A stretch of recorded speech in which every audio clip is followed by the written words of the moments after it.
जब मैं उस रात घर पहुंचा तो मेरी पत्नी मेरा इंतजार कर रही थी। उसने हम दोनों के लिए डिनर परोसा। मैंने उसका हाथ पकड़कर कहा, मुझे तुमसे कुछ कहना है। वो नीचे बैठ गई और खामोशी के साथ मेरी तरफ देखने लगी। मैंने उसकी आंखों में एक अजीब सा दर्द महसूस किया। मैं कश्मकश में था। मुझे समझ नहीं आ रहा था कि मैं अपना मुंह कैसे खोलूं, लेकिन मुझे उसे बताना था कि मेरी जिंदगी और दिमाग में क्या चल रहा है। मुझे उसे बताना था कि मुझे तलाक चाहिए। मैंने शांति से इस बात को उसके आगे रखा। वह मेरी बातों से नाराज नहीं लग रही थी, बल्कि उसने धीरे से मुझसे पूछा क्यों। मैंने उसके सवाल से परहेज किया। तब इससे वह नाराज हो गई। उसने अपने हाथ में पकड़ी चम्मच फेंक दिया और मुझ पर चिल्लाई, तुम जानवर हो। उस रात हमने आपस में बात नहीं की। वह पूरी रात रोती रही। मुझे पता था कि वह जानना चाहती थी कि हमारी शादीशुदा जीवन को क्या हुआ था, लेकिन मैं शायद ही उसे कोई संतोषजनक उत्तर दे पाता। मैं उसे कैसे बताता कि जिस दिल में पहले उसका घर था, उस पर अब रीना का राज है। मैं अब उससे प्यार नहीं करता था, मुझे बस उस पर दया आती थी। अपराध बोध की गहरी भावना के साथ मैंने एक तलाक के समझौते का पेपर तैयार किया, जिसमें कहा गया था कि वह हमारा घर, हमारी कार और मेरी कंपनी की 30% हिस्सेदारी की मालिकन होगी। जब उसको मैंने वो पेपर दिए तो उसने पल भर उस पर नजर डाली और फिर उसके टुकड़े टुकड़े कर दिए। जिस स्त्री ने अपने जीवन के 10 वर्ष मेरे साथ बिताए थे, वो अब अजनबी सी लगने लगी थी। मुझे उसके टाइम, संसाधनों और ऊर्जा जो उसने मुझ पर खर्च किया, उसके लिए खेद हुआ। लेकिन मैंने जो कहा था मैं उसे वापस नहीं ले सकता था, क्योंकि मैं रीना से बहुत प्यार करता था। अंत में वो मेरे सामने जोर जोर से रोई, जिसकी मुझे उम्मीद थी। मेरे लिए उसका रोना वास्तव में एक तरह की रिहाई जैसा था। तलाक का विचार, जिसने मुझे कई हफ्तों से परेशान किया था, अब और मजबूत और स्पष्ट अपनी मंजिल को पाने को लग रहा था। अगले दिन मैं बहुत देर से घर वापस आया और देखा कि वह मेज पर कुछ लिख रही है। मैंने रात का खाना नहीं खाया और सीधे सोने चला गया, और बहुत तेजी से सो गया, क्योंकि मैं रीना के साथ एक व्यस्त दिन के बाद थक गया था। जब मैं उठा तब भी वो टेबल पर लिख रही थी। मुझे परवाह नहीं थी, इसलिए मैं पलट गया और फिर से सो गया। सुबह उसने अपनी तलाक की शर्तें मुझे बताई। वो मुझसे कुछ नहीं चाहती थी, लेकिन तलाक से पहले उसे 1 महीने का नोटिस चाहिए था। उसने अनुरोध किया कि उस 1 महीने में हम दोनों यथासंभव सामान्य जीवन जीने के लिए संघर्ष करें। इसके लिए उसके कारण सरल थे। हमारे बेटे की 1 महीने में परीक्षा थी और वो हमारी टूटी हुई शादी से उसे मेंटली डिस्टर्ब नहीं करना चाहती थी। यह तो मुझे भी मंजूर था, बेटा तो हम दोनों का था। लेकिन उसके पास एक और शर्त थी। उसने मुझे याद करने के लिए कहा कि कैसे मैं उसे अपनी शादी के दिन दुल्हन के कमरे में ले गया था। उसने रिक्वेस्ट किया कि इस 1 महीने तक मैं हर दिन उसे अपने बेडरूम से सामने के दरवाजे तक ले जाऊं। मुझे लगा कि वो पागल हो रही है, लेकिन हमारे साथ में बिताने वाले अंतिम दिनों को सहन किया जा सके और कोई ड्रामा क्रिएट न हो, इसलिए मैंने उसका अजीब अनुरोध स्वीकार कर लिया। मैंने रीना को अपनी पत्नी की तलाक की शर्तों के बारे में बताया। वो जोर से हंसी और उसे लगा यह सच में पागलपन है। कोई फर्क नहीं पड़ता कि वो कौन सी चालें चलती है, उसे तलाक का सामना करना ही पड़ेगा। उसने तिरस्कार पूर्वक कहा। अगले दिन से 1 महीने का नोटिस पीरियड शुरू हो गया। मेरे तलाक के इरादे को स्पष्ट रूप से व्यक्त किए जाने से पहले से ही मेरी पत्नी और मेरे बीच कोई शारीरिक संपर्क नहीं रह गया था, इसलिए जब मैंने उसे पहले दिन गोद में उठाया तो हम दोनों को अजीब लगा। हमारे बेटे ने हमारे पीछे ताली बजाई। डैडी ने मम्मी को गोद में लिया है। उसके शब्दों ने मुझ में एक दर्द की भावना जगाई। शयन कक्ष से बैठक कक्ष तक, फिर दरवाजे तक मैं उसे गोद में लेकर 10 मीटर से अधिक चला। उसने आंखें बंद की और धीरे से कहा, हमारे बेटे को तलाक के बारे में मत बताना। मैंने सिर हिलाया, कुछ परेशानी महसूस कर रहा था। मैंने उसे दरवाजे के बाहर नीचे उतार दिया। वो काम पर जाने के लिए बस की प्रतीक्षा करने लगी। मैं ऑफिस के लिए अकेला चला गया। दूसरे दिन हम दोनों ने काफी आसानी से एक्टिंग कर ली।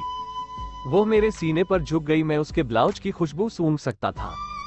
मुझे एहसास हुआ कि मैंने इस महिला को लंबे समय से ध्यान से नहीं देखा था। मुझे एहसास हुआ अब वो जवान नहीं रही थी। उसके चेहरे पर कम सही लेकिन झुर्रियां आ गई थी। उसके बाल सफेद हो रहे थे। हमारी शादी से उस पर बुरा असर पड़ा है। 1 मिनट के लिए मैंने सोचा कि मैंने उसके साथ क्या कर दिया है। चौथे दिन जब मैंने उसे उठाया तो मुझे आत्मीयता की वापसी का आभास हुआ। अरे, यह वही महिला है जिसने मुझे अपनी जिंदगी के 10 अमूल्य साल दिए हैं। 5वें और 6ठे दिन मैंने महसूस किया कि हमारे बीच एकरूपता की भावना फिर से बढ़ रही है। मैंने रीना को इस बारे में नहीं बताया। जैसे जैसे दिन बीतते गए मेरे लिए उसे उठाना आसान होता गया। मैंने सोचा शायद प्रतिदिन की ये कसरत ने मुझे मजबूत बना दिया। एक सुबह वो सोच रही थी कि क्या पहने। उसने बहुत सारे कपड़े पहनने की कोशिश की, लेकिन उस एक भी उपयुक्त पोशाक नहीं मिली। फिर उसने गहरी सांस ली। वो बोली, मेरे सभी कपड़े बड़े हो गए हैं। मुझे अचानक एहसास हुआ कि वो इतनी पतली हो गई है। मुझे अब समझ में आया कि यही असली वजह है जो मैं उसे इतनी आसानी से उठा पाता था। अचानक एक विचार ने मुझे अंदर से झकझोर दिया। उसने अपने दिल में कितना दर्द और कितना दुख दबा रखा होगा, जिससे उसकी ऐसी हालत हो चली है। अब चेतना में कभी इस बारे में सोच ही नहीं सका। मैंने उसके सिर को छुआ। हमारा बेटा उसी समय अंदर आया और बोला, पापा, माँ को गोदी में उठाने का समय हो गया है। उसके लिए इस 1 महीने में अपने पिता को अपनी माँ को गोदी में उठाकर ले जाते देखना उसके जीवन का एक अनिवार्य हिस्सा बन गया था। मेरी पत्नी ने हमारे बेटे को करीब आने का इशारा किया और उसे कसकर गले लगा लिया। मैंने अपना मुंह फेर लिया क्योंकि मुझे डर था कि मैं इस अंतिम समय में अपना विचार ना बदल दूं। फिर मैंने उसे अपनी बाहों में पकड़ लिया। शयन कक्ष से चलते हुए बैठक के कमरे से होते हुए दरवाजे तक उसने सौम्यता और स्वाभाविक रूप से अपने हाथ मेरी गर्दन के चारों ओर रख दिए। मैंने उसके शरीर को कसकर पकड़ रखा था। यह हमारी शादी के दिन जैसा ही था, लेकिन उसके बहुत ही कम वजन ने मुझे उदास कर दिया। आखिरी दिन जब मैंने उसे अपनी बाहों में लिया तो मैं मुश्किल से एक कदम भी आगे बढ़ सका। हमारा बेटा स्कूल के लिए चला गया था। मैंने उसे कसकर पकड़ लिया और कहा, मैं यह नहीं देख पाया कि हमारे जीवन में इंटीमेसी की कमी हो रही है। मैं ऑफिस चला गया, दरवाजा बंद किए बिना तेजी से कार के अंदर बैठ गया। मुझे डर था कि थोड़ी सी देरी से भी मेरा मन बदल जाएगा। मैं वहां चला गया जहां रीना रहती थी।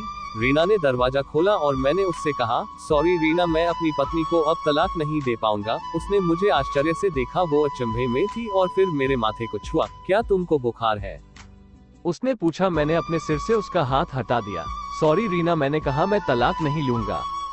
मेरा वैवाहिक जीवन शायद इसलिए उबाऊ था क्योंकि वह और मैं अपने जीवन के छोटे छोटे पलों को महत्व नहीं देते थे। इसलिए नहीं कि हम अब एक दूसरे से प्यार नहीं करते थे। अब मुझे एहसास हुआ कि जब से मैं उसे अपनी शादी के दिन अपने घर ले आया था, तब मैंने और उसने एक दूसरे से ये वादा किया था कि हम एक दूसरे का साथ तब तक नहीं छोड़ेंगे जब तक कि मौत हमें अलग न कर दे। ऐसा लग रहा था कि रीना अचानक शौक से जाग गई। उसने मुझे एक जोरदार थप्पड़ मारा और फिर दरवाजा मेरे मुंह पर पटक दिया और फूट फूट कर रोने लगी। मैं उसके घर से बाहर आया और अपने घर की ओर चल दिया। रास्ते में फूलों की दुकान पर मैंने अपनी पत्नी के लिए फूलों का गुलदस्ता लिया। सेल्सगर्ल ने मुझसे पूछा कि कार्ड पर क्या लिखूं। मैं मुस्कुराया और लिखा, मैं तुम्हें हर सुबह उठाऊंगा जब तक मौत हमें अलग नहीं कर देती। उस शाम मैं घर पहुंचा, हाथों में फूल और चेहरे पर बड़ी सी मुस्कान लिए मैं सीढ़ियां चढ़ा और अपनी पत्नी को बिस्तर पर मृत पाया। मेरी पत्नी महीनों से कैंसर से लड़ रही थी और मैं रीना के साथ इतना व्यस्त था कि ना मैंने ध्यान दिया नहीं महसूस किया। वह जानती थी कि वह जल्द ही मर जाएगी और वह मुझे हमारे बेटे की नकारात्मक प्रतिक्रिया से बचाना चाहती थी। अगर हम तलाक के साथ आगे बढ़ते तो मेरा बेटा मुझसे पक्का नफरत करता। कम से कम हमारे बेटे की नज़र में मैं एक प्यार करने वाला पति हूँ। मैंने तो नहीं, लेकिन मेरी पत्नी ने अपना वादा आखिरी दम तक साथ निभाने का पूरी तरह से निभाया था। पूरा जीवन अब मुझे पछतावे की आग में जलना था, मगर अब अपने आखिरी दम तक अपनी पत्नी से और भी ज्यादा प्यार करता रहा, चाहे वो मेरे साथ नहीं थी। आपके जीवन के छोटे छोटे पल ही एक रिश्ते में वास्तव में मायने रखते हैं।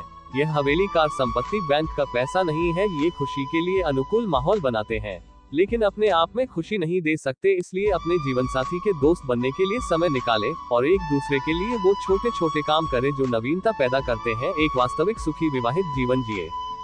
यदि आप इस कहानी को शेयर नहीं करते हैं तो कोई फर्क नहीं पड़ेगा। अगर आप ऐसा करते हैं तो आप शायद एक शादी को टूटने से बचा सकते हैं। जीवन में कई बार ऐसे लोग असफल होते हैं जिन्हें इस बात का एहसास नहीं होता कि वे सफलता के कितने करीब थे जब उन्होंने हार मान ली। दोस्तों, आपको यह कहानी कैसी लगी प्लीज कमेंट करके जरूर बताएं। और अगर आपको पसंद आई हो तो हमारे चैनल को सब्सक्राइब, वीडियो को लाइक शेयर अवश्य करिए। हम आपके लिए ऐसी ही कहानियां लाते रहेंगे।